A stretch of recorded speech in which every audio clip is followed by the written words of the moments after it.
Hundreds of Rutherford County students are going to have to change schools. The Board of Education voted tonight to rezone elementary, middle, and high schools. It is leaving some parents worried about longer commute times and disruptions to extracurricular activities. News 2's Adam Mincer was at the meeting. He shares why the board did this and the caveat they added.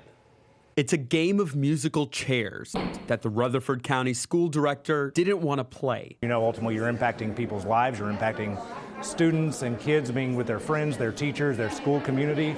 The county has been rapidly growing in recent years, with about 1,200 new students entering the school system each year, a nearly 23% increase in enrollment over the past decade. We used to build a school a year, and we are not building a school a year right now. Even in a perfect scenario where all the money in the world dropped down to build schools, we still don't have enough seats for students that are coming for next school year, let alone the ones that are here right now. And since the commission hasn't approved all that money, to solve the issue, the school is rezoning, changing the maps to move students from high growth areas to lower growth areas. Fortunately, we have to use our seats because we don't control funding.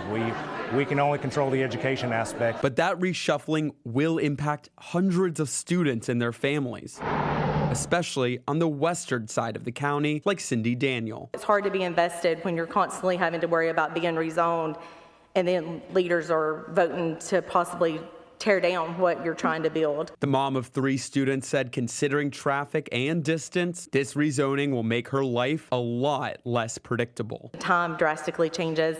It varies from 25 minutes to up to 45 minutes. You can't plan. The board and director said they empathize, but don't know what else they can do.